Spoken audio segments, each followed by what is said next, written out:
God does not author the wound. Prayer caught my attention because it exposes what we really believe about God. It is easy to speak about providence when life is going well. It is much harder when the prayer is desperate, when someone is sick, when a person we love dies, when we ask clearly, repeatedly, and sincerely for something good, and the answer we wanted does not come. That is where phrases such as "God has a plan" can either become a source of hope or cause even more pain. So I framed the distinction like this: God does not author the wound. God does not abandon the wound. God redeems the wound. That distinction is what I want to make clear, because Christians often say true things carelessly. God has a plan can be true, but when it is said without care, especially to someone who is suffering, it can sound like we are saying, God gave your mother cancer. God destroyed your dream. God arranged the betrayal. God caused the trauma. God authored the evil because he needed to teach you something. And if that is what providence means, then God begins to sound less like the source of goodness and more like the hidden designer of cruelty. I do not think that is careful Christian theology. The comfort of providence is not that God directly causes every terrible thing. The comfort of providence is that no terrible thing is outside his knowledge, presence, wisdom, or redemptive power. Those are not the same claim. To understand the difference, we need to ask what evil actually is. Christian thought has often described evil as a privation of the good. That can sound abstract, but the basic idea is simple. Evil is not a substance God creates alongside good things. It is a lack, corruption, distortion, or disorder within something that is good in its being. Evil survives by damaging what is good. It does not possess an independent existence of its own. This gives us an important formula. God sustains being. God does not author disorder. God gives the creature its existence, powers, and freedom. But the creature can misuse those powers. God can sustain the being of a person who tells a lie without becoming the author of the lie. But the distortion of those gifts does not come from God as evil. It comes from the creature's misalignment with truth and goodness. God creates what is good.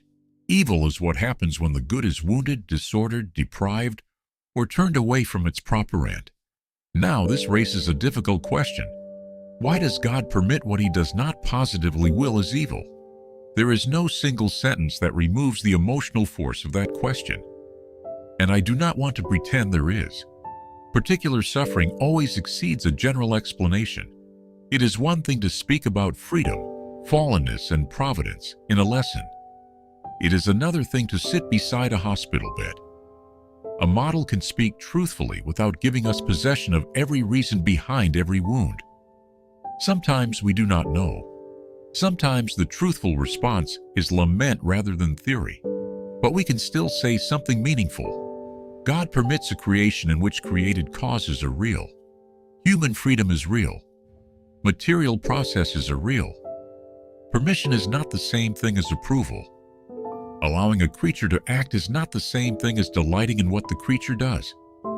Permitting a wound within creation is not the same thing as designing the wound for its own sake. This is why I am cautious when people say, "Everything happens for a reason." That sentence may mean something true. It may mean that reality is not outside divine providence and that God can gather every event into his final purpose. But it can also imply that every act of cruelty, every disease, and every tragedy was directly authored by God as a lesson. That implication should be rejected. The evil itself is not secretly good. The good that God brings through evil does not transform the evil into good in itself. Redemption does not rename the wound. It heals, overcomes, and transfigures what the wound tried to destroy. This gives us another distinction. God's plan is not the evil itself. God's plan is that evil will not have the final word. But when darkness enters creation through disorder, freedom, corruption, and death, God is able to enter it without being overcome by it. None of this makes the original evil necessary or desirable. It means the wound is not stronger than God. This is where Christian providence becomes inseparable from Christ. Christianity does not present God as explaining suffering from a safe distance. The Logos enters life under the sun. Christ experiences rejection, injustice, grief, pain, and death. And in the resurrection, the wound is neither ignored nor granted final authority. The risen Christ still bears the marks of crucifixion. The wounds remain visible, but their meaning has changed. They have become signs that God can pass through death and overcome it. That is the Christian shape of providence, not detached control. Redemptive presence, not God authoring the wound from a distance. God entering the wound and opening a path through it. This also changes how we understand unanswered prayer.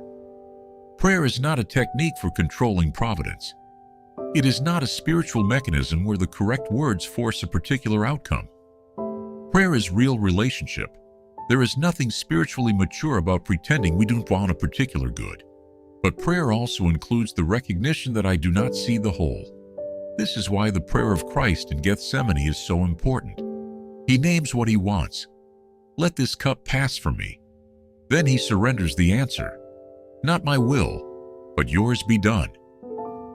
This is not passive resignation.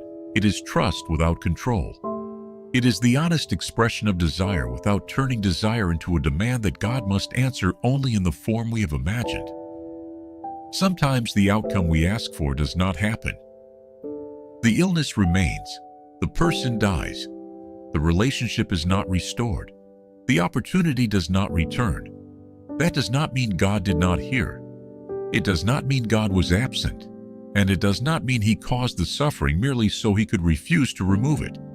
God's answer may include strength, courage, endurance, wisdom, repentance, reconciliation, holiness, or a form of healing we cannot yet see.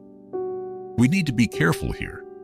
This should never become a way of dismissing pain. We should not tell a grieving person that the death of someone they love is acceptable, because they might learn a lesson. We should not use providence to justify injustice or tell oppressed people simply to accept their condition. Prayer can move us towards action. We can pray for the sick and pursue medicine. We can pray for justice and confront abuse. Trust in God is not an excuse for passivity. But even when we act faithfully, we do not control every outcome. That is where prayer becomes formation. So how should Christians speak when someone is in pain? Not first with a theory, not with a slogan, not by telling them that everything happens for a reason before we have even listened to what happened. We should begin with presence. I am sorry. I am here. This is terrible. You do not have to pretend otherwise. Let me carry some part of this with you. And when we speak about providence, the better comfort may not be, God caused this because he has a plan. The better comfort is, God has not abandoned you here. God is not the author of this evil. God sees the wound. God is present within it. And even this is not beyond his power to redeem. That is the central distinction. God sustains being, but he does not author disorder. God causes the good, but he does not cause evil as evil. God permits a free and fallen creation, but he does not delight in suffering. God can work through what he permits without becoming the author of what is wrong. And God's ability to redeem evil does not make evil good. It means evil is not ultimate. Providence is therefore not the claim that every tragedy is a small piece of cruelty, personally arranged by God. Providence is the claim that creation is never outside his sustaining presence and final purpose. The wound is real. The lament is honest. The prayer matters.